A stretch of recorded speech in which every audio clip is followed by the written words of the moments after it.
نحمدہ و نصلی علی رسولہ الکریم اما بعد فاعوذ باللہ من الشیطان الرجیم بسم اللہ الرحمن الرحیم الحمدللہ الذی ہدانا لہذا وما كنا لنہتدی لولا ان ہدانا اللہ۔ الحمدللہ رب العالمین، کل شکر کل تعریف اس اللہ کے لیے جس نے ہمیں اس کام کی توفیق مرحمت فرمائی ہے، ہمیں ہدایت نصیب فرمائی ہے۔ ہم ہرگز ہدایت یافتہ نہ ہوتے اپنے بل بوتے پر اگر اللہ ہی ہماری ہدایت نہ فرماتا۔ الحمدللہ کہ آج 25ویں شب رمضان المبارک بھی ہے، اور ہمارے ہاں جو نماز تراویح کے اندر تلاوت کلام پاک کا سلسلہ آج اس کا ختم قرآن بھی ہے، اور اسی کے ساتھ ساتھ جو ہم نماز تراویح کے اندر خلاصہ مضامین قرآن کا سلسلہ جو جاری کیے ہوئے ہیں اس کا بھی آج اختتام ہے۔ تو سورۃ البلد سے لے کر سورۃ الناس تک تقریباً آخری چھوٹی 25 صورتیں ہیں جو ہم انشاءاللہ 20 رکعات میں سنیں گے، اور نماز پڑھنے کے بعد کلیدی خطاب ہوگا۔ محترم پروفیسر ڈاکٹر غلام حیدر مغنانہ صاحب ہمارے درمیان تشریف فرما ہیں، اللہ تعالیٰ ان کا بھی آنا قبول فرمائے، ان کو جزائے خیر عطا فرمائے۔ تو اس کے بعد انشاءاللہ اجتماعی طور پر ہم دعا بھی کریں گے۔ سورۃ البلد شروع ہوتی ہے۔ اس سورہ مبارکہ میں اللہ کی راہ میں صدقہ و خیرات کی پسندیدہ صورت کا بیان کیا گیا ہے کہ سورہ بلد میں ایسے کردار کی مذمت کی گئی ہے جو بڑے تکبر سے دعویٰ کرتا ہے کہ میں نے ڈھیروں مال صدقہ کیا، کیا اللہ اسے نہیں دیکھ رہا؟ اللہ کو تو وہ نیکی پسند ہے جو اس کی ہدایت کے مطابق اور اس کی رضا کے حصول کے لیے انجام دی جائے۔ اس کے نزدیک پسندیدہ صدقہ یہ ہے کہ پورے خلوص کے ساتھ ایسے ناداروں کی مدد کی جائے جن سے دنیا میں کسی بدلہ کی امید نہ ہو، غلاموں کو آزاد کرایا جائے، قحط کے دوران بھوکوں کو کھانا کھلایا جائے، یتیموں کی سرپرستی کی جائے اور بے سہارا مساکین کو سہارا دیا جائے۔ خاص طور پہ یتیموں کی جو سرپرستی ہے، اللہ کے نبی صلی اللہ علیہ وسلم کا فرمان علی شان ہے کہ یتیم کی کفالت کرنے والا میرے ساتھ جنت میں کل قیامت کے روز یوں ہوگا۔ ایسے انگلیاں اکٹھی کر کے آپ صلی اللہ علیہ وسلم نے فرمایا، مال اللہ کی راہ میں خرچ کرنے سے دل کی صفائی ہوگی اور یوں اللہ کی قربت حاصل ہوگی۔ ایسے لوگوں کو اور دوسروں کو صبر و استقامت کے ساتھ انسانی ہمدردی کی ترغیب دیں تو انہیں بہترین بدلہ عطا کیا جائے گا۔ البتہ جو بد نصیب خدا نخواستہ قرآن کی واضح رہنمائی کے خلاف روش اختیار کرتا ہے تو اسے اللہ تعالیٰ جہنم میں پھینکے گا اور اس کے عذاب کا مزہ اسے چکھنا ہوگا۔ سورۃ الشمس، اس کے اندر تعارف کرایا گیا کہ کون کامیاب ہے اللہ کے نزدیک اور کون ناکام ہے۔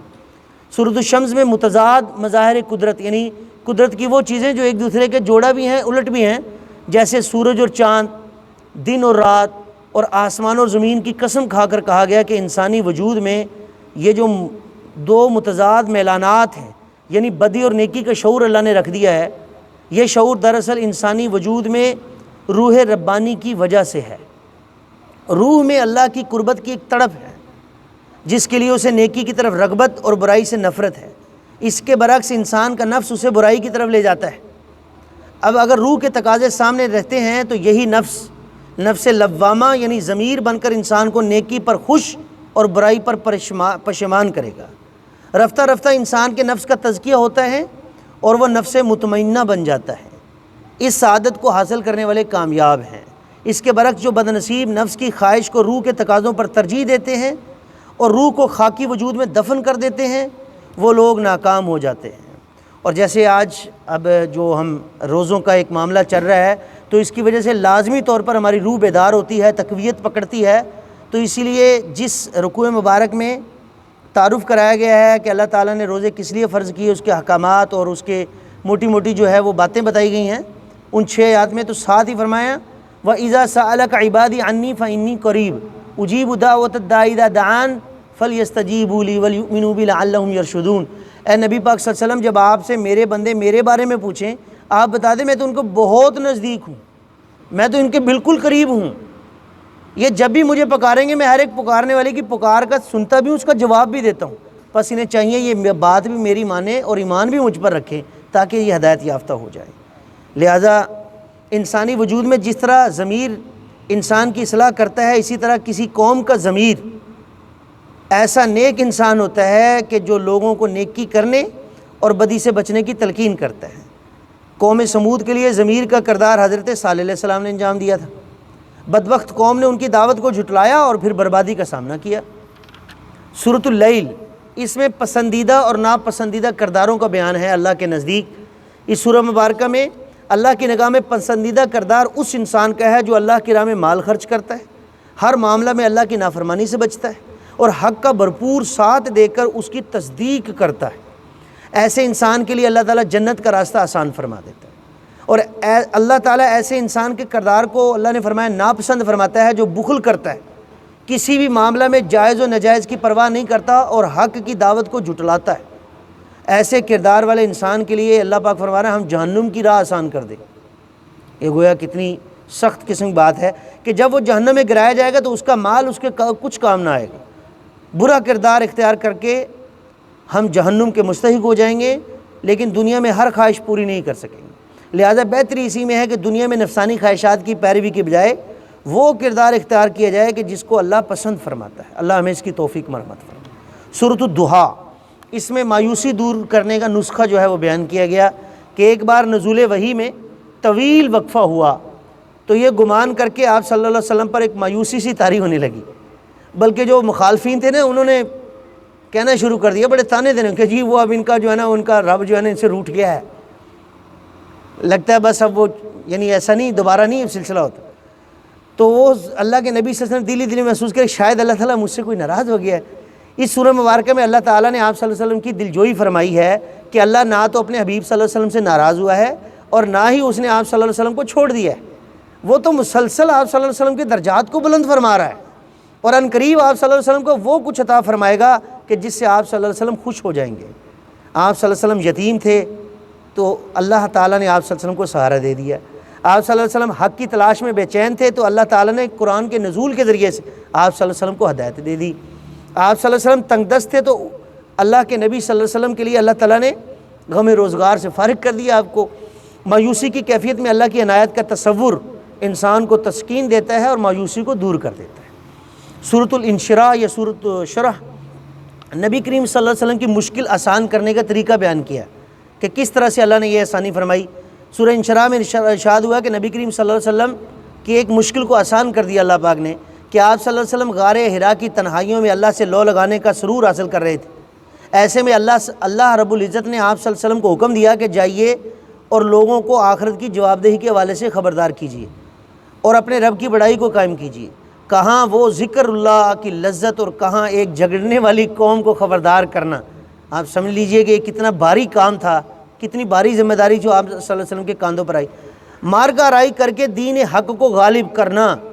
اور یاد رکھیے کہ وہ معاشرہ جہاں پر آپ صلی اللہ علیہ وسلم کی بڑائی کرتے وہ تھکتے نہیں ہوتے تھے کہ جہاں جاتے جا صادق الامین کہ صادق آ گئے، امین آ گیا، صادق الامین آ گئے۔ آپ صلی اللہ علیہ وسلم ان ساروں کی آنکھوں کا تارا تھے، لیکن جس وقت آپ نے دعوت حق دینا شروع کی تو ابھی انہی آنکھوں میں رڑکنے لگ گئے ہیں گویا آپ، اور جانی دشمن ہو گئے ہیں آپ صلی اللہ علیہ وسلم کے وہ۔ لہٰذا آپ صلی اللہ علیہ وسلم اس باری ذمہ داری سے بوجھل ہو رہے تھے، لیکن کچھ عرصہ بعد آپ صلی اللہ علیہ وسلم کو انشراح صدر ہوا کہ میری اس مشقت سے بہت سارے لوگوں کی اصلاح ہوگی اور وہ دنیا میں ظلم اور آخرت میں جہنم کی آگ سے بچ جائیں گے۔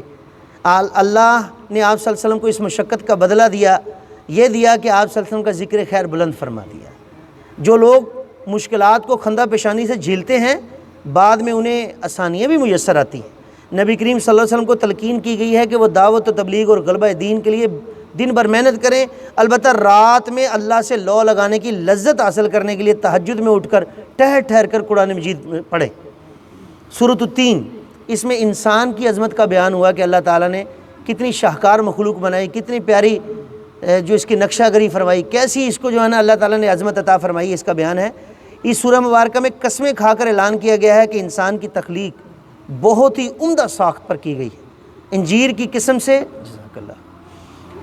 انجیر کی قسم کھائی گئی ہے، اشارہ اس میں حضرت نوح علیہ السلام کی طرف ہے کیونکہ ان کے علاقے میں اس پھل کی کثرت تھی۔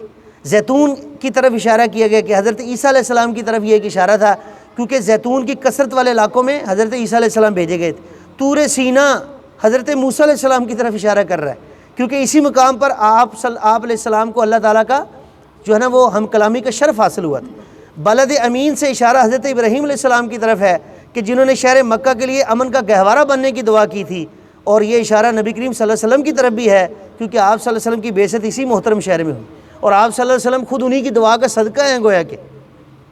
5 پیغمبروں کا پاکیزہ کردار اس بات کی دلیل ہے کہ انسان بہترین ساخت کا حامل ہے۔ اصل انسان دراصل اس کی روح ہے جس کی وجہ سے وہ مسجود ملائک بنا، اور اللہ نے پہلے انسان کی روح کو وجود بخشا اور پھر اسے بدن میں ڈال کر دنیا میں بھیج دیا۔ اب مارکہ روح و بدن شروع ہو گیا۔ روح کا تعلق اللہ سے ہے، لہذا وہ انسان کو اللہ کی طرف لے جانا چاہتی ہے۔ بدن مٹی سے بنا ہے، وہ انسان کو مٹی سے پیدا ہونے والی سہولیات کی طرف کھینچتا ہے۔ جو انسان روح کے تقاضوں کو غالب کر کے ایمان اور عمل صالح کی روش اختیار کرتا ہے تو وہ اپنی عظمت کو حاصل کر لیتا ہے۔ اللہ تعالی ہمیں بھی اپنی عظمت کو حاصل کرنے کی طرف جو ہے وہ جو لے کے کر کے جائے، اور وہ کام کرنے کی توفیق دے کہ جو اس کے لیے ضروری ہے۔ سورۃ العلق، اس کی ابتدائی آیات ابتدائی وحی بھی ہے قرآن مجید میں، اس میں علم حاصل کرنے کی فضیلت کو بیان کیا گیا ہے۔ نبی کریم صلی اللہ علیہ وسلم پر نازل ہونے والی پہلی جو وحی سورہ علق کی ابتدائی 5 آیات پر مشتمل تھی، ان آیات میں 2 بار حکم دیا گیا ہے کہ نبی صلی اللہ علیہ وسلم پڑھیے، یہ ہے اللہ کے نزدیک علم سیکھنے کی فضیلت۔ مزید ارشاد ہوا کہ انسان سرکشی کرتا رہتا ہے، اس کی وجہ یہ ہے کہ سرکشی کے اوپر اس کی فوری پکڑ نہیں ہوتی۔ اب دیکھیں نا، ایک انسان جھوٹ بولتا ہے، اس کی زبان پر چھالا نہیں نکلتا۔ کوئی حرام مال کھاتا ہے تو پیٹ میں مروڑ نہیں اٹھتے، اللہ کی طرف سے کوئی ڈھیل دی جا رہی ہے۔ اس مسئلہ کا حل یہ ہے کہ نہیں، معاشرے کو کیسے پاکیزہ بنایا جائے۔ اس سوال کا جواب یہ ہے کہ آخرت میں اللہ کے سامنے جواب دہی کا احساس پیدا کرنا، یعنی خدا خوفی جس وقت دل میں پیدا ہوگی نا تو انسان ان بری حرکتوں سے باز آئے گا۔ جتنا انسان میں خوف خدا اور محاسبہ اخروی کا احساس بڑھتا جائے گا تو وہ سرکشی کو چھوڑتا چلا جائے گا اور اس کی کردار میں پاکیزگی پیدا ہوتی چلی جائے گی۔ اللہ ہمیں اپنے کردار کو پاکیزہ بنانے کی توفیق عطا فرمائے۔ سورۃ القدر ابھی آپ نے نماز میں بھی سنی ہے، سورہ مبارکہ، اس میں قدر والی رات کی عظمت کا بیان ہوا ہے۔ لیلۃ القدر وہ آخری عشرے میں طاق راتوں میں سے ایک رات ہے جس کو تلاش کرنا بندہ مومن کے ذمے ہے۔ اللہ تعالی ہمیں وہ ایمان اور احتساب کے ساتھ نصیب فرمائے۔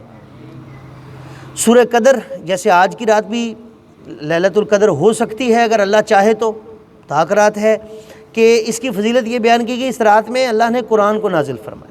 یہ رات بڑی قدر والی رات ہے، اس رات کی عبادت 1000 مہینوں سے اس کی عبادت سے بڑھ کر افضل ہے۔ یہ فضیلت طلوع فجر تک جاری رہتی ہے۔ اس شب میں فرشتے اور روح الامین اہل زمین کے لیے سال بھر کے فیصلے اللہ کی طرف سے لے کر کے اترتے ہیں۔ سورۃ البینہ، اس میں کھرے اور کھوٹے کے جدا ہونے کا بیان اللہ رب العزت نے فرمایا۔ اس سورہ مبارکہ میں واضح کیا گیا کہ بینہ یعنی واضح دلیل قرآن حکیم اور سنت رسول صلی اللہ علیہ وسلم کے مجموعہ کا نام ہے۔ اس بینہ نے آ کر اہل کتاب اور مشرکین میں سے کھرے اور کھوٹے کو جدا کر دیا۔ دور جاہلیت میں بظاہر فلاحی کام بہت سے لوگ کرتے تھے، بینہ آنے کے بعد واضح ہو گیا کہ کس کا فلاحی کام اللہ کے لیے ہے، مثلا ابوبکر صدیق رضی اللہ تعالیٰ عنہ، اور کس کا کام ذاتی نام و نمود کے لیے، مثلا ابو جہل۔ یہ بھی لوگوں کو، حاجیوں کو یعنی یہ کھانا پانے کا، ان کا کھانے کھلانے کا، ان کے لیے رہائش کا بندوبست کر رہے ہیں، اس طرح کے کام کرتا تھا۔ لیکن اللہ پاک نے فرما دیا کہ کس کا کام اللہ کے لیے۔ بینہ کے ذریعے اللہ نے حکم دے دیا کہ ہر معاملہ میں اللہ کی بندگی کرو بالکل یکسو ہو کر، اور یہی بالکل سیدھا دین ہے۔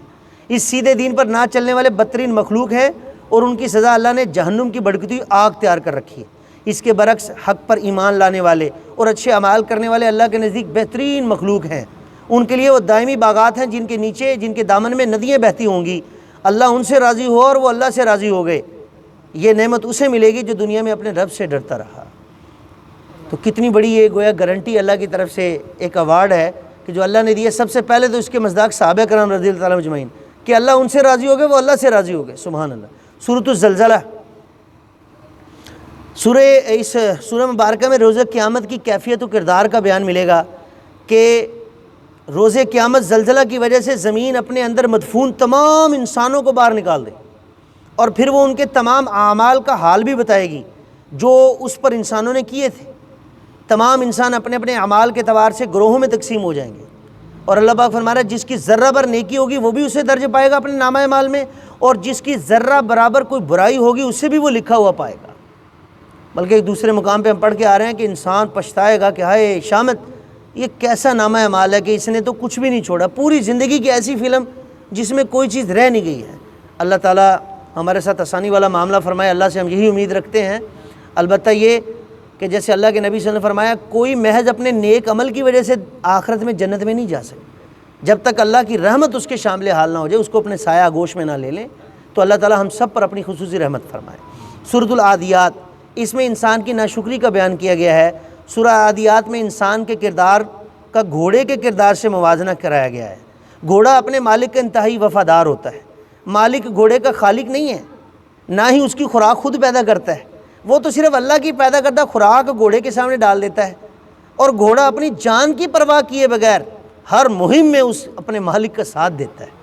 اللہ انسان کا خالق بھی ہے اور اسے تمام تر ضروریات بھی اس کی پوری فرما رہا ہے، لیکن انسان اور اکثر انسان اللہ کا بڑا ہی ناشکر ہے۔ وہ اللہ کی محبت اور رضا کو پس پوچھ ڈال کر مال کی محبت کو ترجیح دے دیتا ہے۔ روز قیامت قبروں کو کرید کر ہر انسان کو باہر نکالا جائے گا، پھر اس کے اعمال کے پیچھے کارفرما نیتوں کو بھی جانچا جائے گا۔ اللہ اس روز کی رسوائی سے ہم سب کو محفوظ فرمائے۔ سورۃ القاریہ، اس میں روز قیامت کی ہولناک آفت کا بیان ہے۔ خبردار کیا گیا کہ روز قیامت زوردار زلزلہ کی صورت میں بڑی زبردست آفت برپا ہوگی۔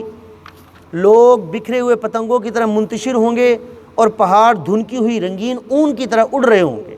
فیصلے نیکیوں کے وزن کی بنیاد پر ہوں گے۔ جس کی نیکیوں کا پلڑا بھاری ہوا اور وہ جنت میں عیش کرے گا، اور جس کی نیکیوں کا پلڑا خدا نہ خواستہ ہلکا ہوا تو وہ بھڑکتی ہوئی آگ میں جلتا رہے گا۔ اللہ تعالیٰ میں جہنم کی آگ سے محفوظ فرمائے۔ سورۃ التکاثر، اس میں کثرت کی ہوس اور اس کے برے انجام کا بیان کیا گیا کہ ان بد نصیبوں کے حال پر افسوس کیا گیا ہے جنہیں کثرت کی ہوس نے اللہ کے احکامات سے غافل کر دیا، یہاں تک کہ وہ قبروں کو جا پہنچے۔ عنقریب کثرت کی ہوس کا برا انجام جہنم کی صورت میں سامنے آئے گا، اور ان سے دنیا کی عطا کی جانے والی ہر نعمت کے بارے میں بات پرس کی جائے گی کہ نعمت استعمال کر کے اللہ کی اطاعت کی یا شیطان کی۔ اللہ ہمیں ہر حال میں اپنی اور اپنے رسول کی اطاعت کرنے کی توفیق مرحمت فرمائے۔ سورۃ العصر، اس میں جہنم سے بچنے کا طریقہ اور راستہ سمجھایا گیا ہے۔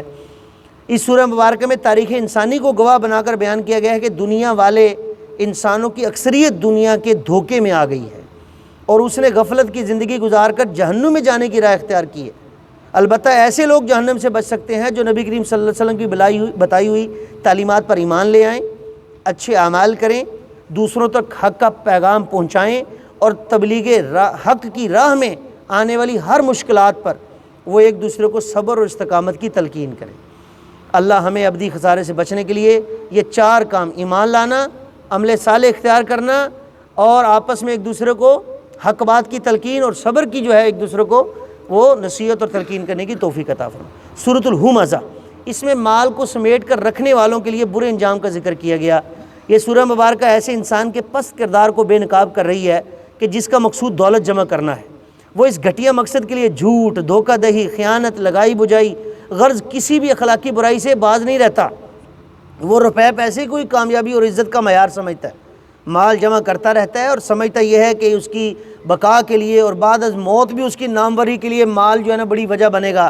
ایسے گھٹیا انسان کو عنقریب اللہ کی بھڑکائی ہوئی آگ میں پھینک دیا جائے گا۔ سورۃ الفیل، ہاتھی والوں کے برے انجام کا بیان ہے کہ سورہ فیل میں ہاتھی والوں کی معجزانہ تباہی کا بیان ہے۔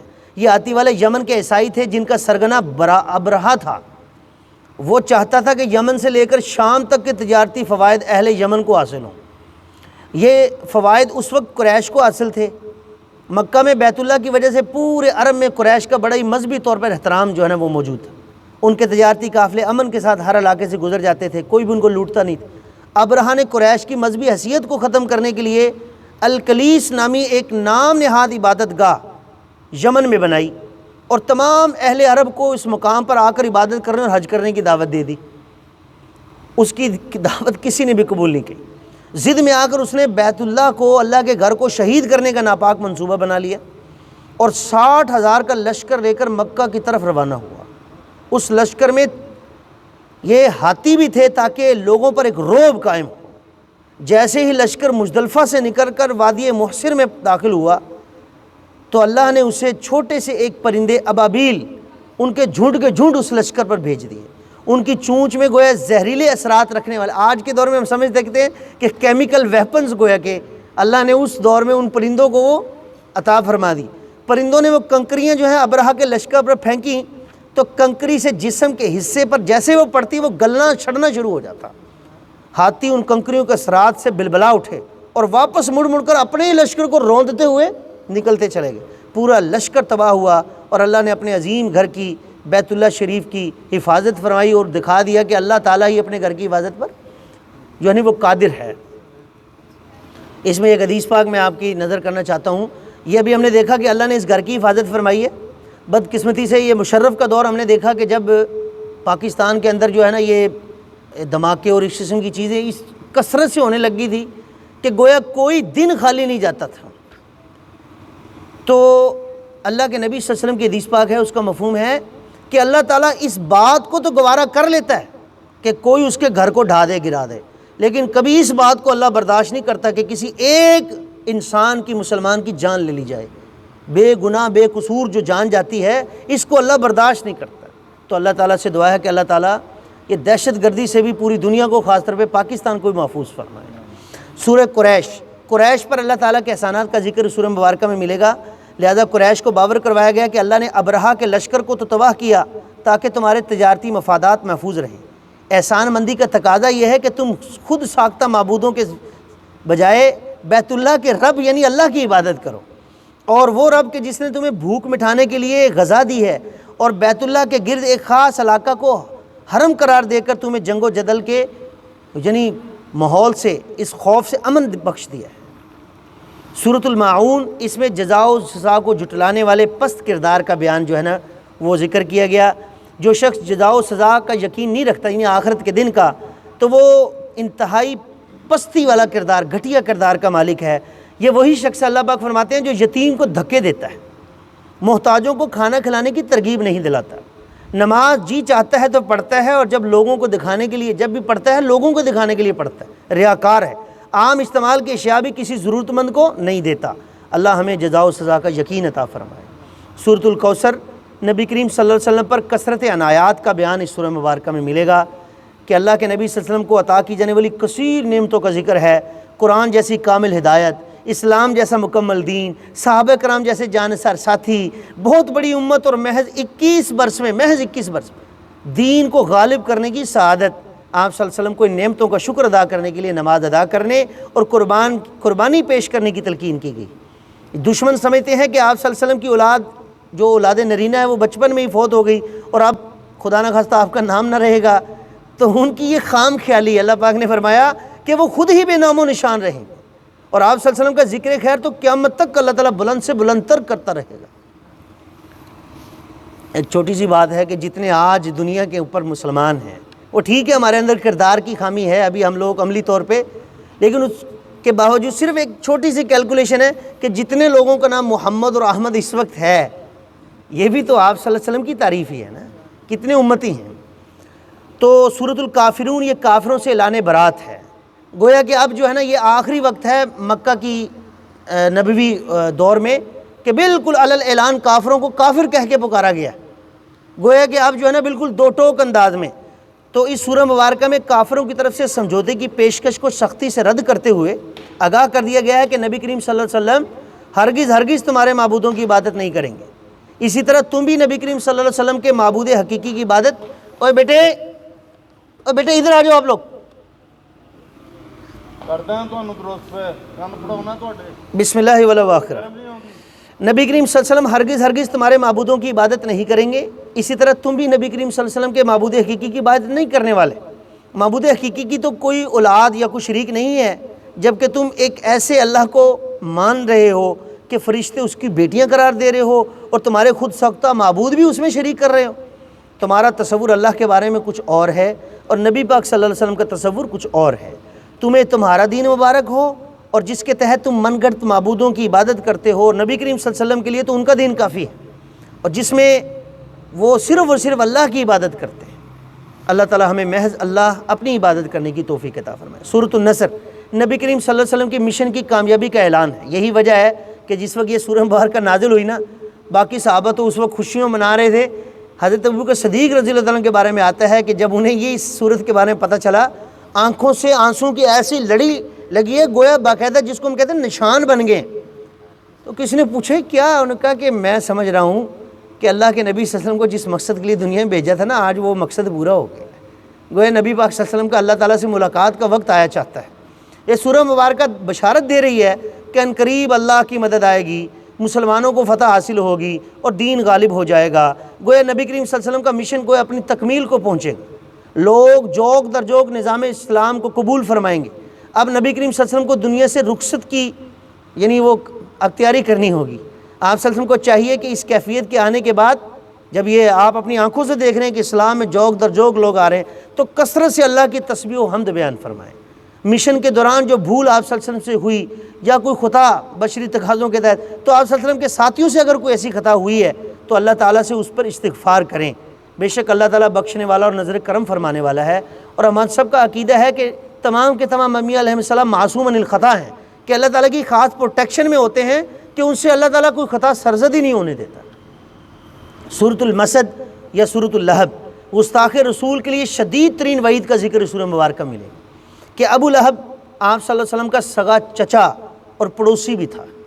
وہ حسن سلوک کی وجہ آپ صلی اللہ علیہ وسلم کو گالیاں دیتا، کھانے کی ہانڈی میں نجاست ڈال دے کرتے تھے وہ، اور آپ صلی اللہ علیہ وسلم کی راہ میں کانٹے بچھایا کرتے تھے۔ تبلیغ دین کے دوران آپ صلی اللہ علیہ وسلم کے پیچھے چلتا اور لوگوں کو آپ صلی اللہ علیہ وسلم کی بات سننے سے روکتا۔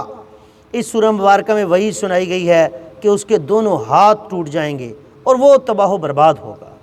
اس کا مال، اور اللہ نے ایسا کر کے دکھایا، اور اس کا مال اس کے کچھ بھی کام نہیں آئے گا۔ روز قیامت انگاروں والی آگ میں جلے گا۔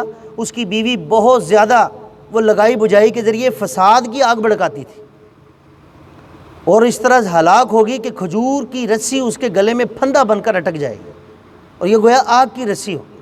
سورۃ الاخلاص، اللہ کے نبی صلی اللہ علیہ وسلم نے فرمایا کہ یہ سورہ مبارکہ ثلث القرآن، 1/3 1/3 قرآن کے برابر ہے، کیونکہ اللہ تعالیٰ کی توحید کا جس خوبصورتی سے اس میں تعارف کرایا گیا ہے تو وہ ہمیں کسی اور جگہ اس طرح سے نہیں ملے گا کہ اللہ کے یکتا ہونے کا بیان ہے کہ سورہ اخلاص میں اللہ تعالیٰ ہی معبود حقیقی کے طور پر تعارف کر پیش کیا گیا ہے۔ اس میں اللہ تعالیٰ کے امتیازی اوصاف کا بیان ہے کہ وہ خالق بھی ہے، کسی کا محتاج نہیں، جبکہ ہر شے اس کی جو ہے نا وہ مخلوق بھی ہے اور اس کی محتاج بھی ہے، اور نہ کوئی اس کی اولاد ہے نہ وہ خود کسی کی اولاد ہے، اور کوئی بھی ایسا نہیں ہے جو اس کے کسی طرح سے ہمسر اور اس کی ہم مثل۔ سورۃ الفلق، اس میں خارجی شرور سے حفاظت کے لیے دعا جو ہے نا وہ سکھائی گئی ہے۔ سورہ فلق میں خارجی شرور سے جو شر ہیں مختلف قسم کے، ان سے حفاظت کے لیے دعا سکھائی گئی ہے۔ دعا کے الفاظ یہ ہیں کہ صبح کے رب کی پناہ طلب کرتا ہوں ہر اس شے کے شر سے جو اس نے بنائی ہے، رات کے شر سے جبکہ وہ چھا جاتی ہے، ان جادوگرنیوں کے شر سے جو منتر پڑھ کر گرہوں میں پھونکتی ہیں، حسد کرنے والے کے شر سے جبکہ وہ حسد کی بنیاد پر کسی سازش کا ارتکاب کرے۔ سورۃ الناس، اس میں داخلی شرور سے حفاظت کی دعا سکھائی گئی کہ اندر سے جو انسان کو برائی کی طرف آمادہ کرنے والے جو اس طرح کے داعیات ہیں۔ سورۃ الناس میں باطنی شرور سے حفاظت کی دعا سکھلائی گئی ہے۔ ارشاد یوں ہوا کہ دعا مانگو کہ میں پناہ طلب کرتا ہوں تمام انسانوں کے رب سے، بادشاہ اور معبود حقیقی کی، اس کے اور کس کے شر سے؟ چھپ چھپ کر وسوسہ ڈالنے والے کے شر سے، جو انسانوں کے سینوں میں وسوسہ اندوزی کرتا ہے۔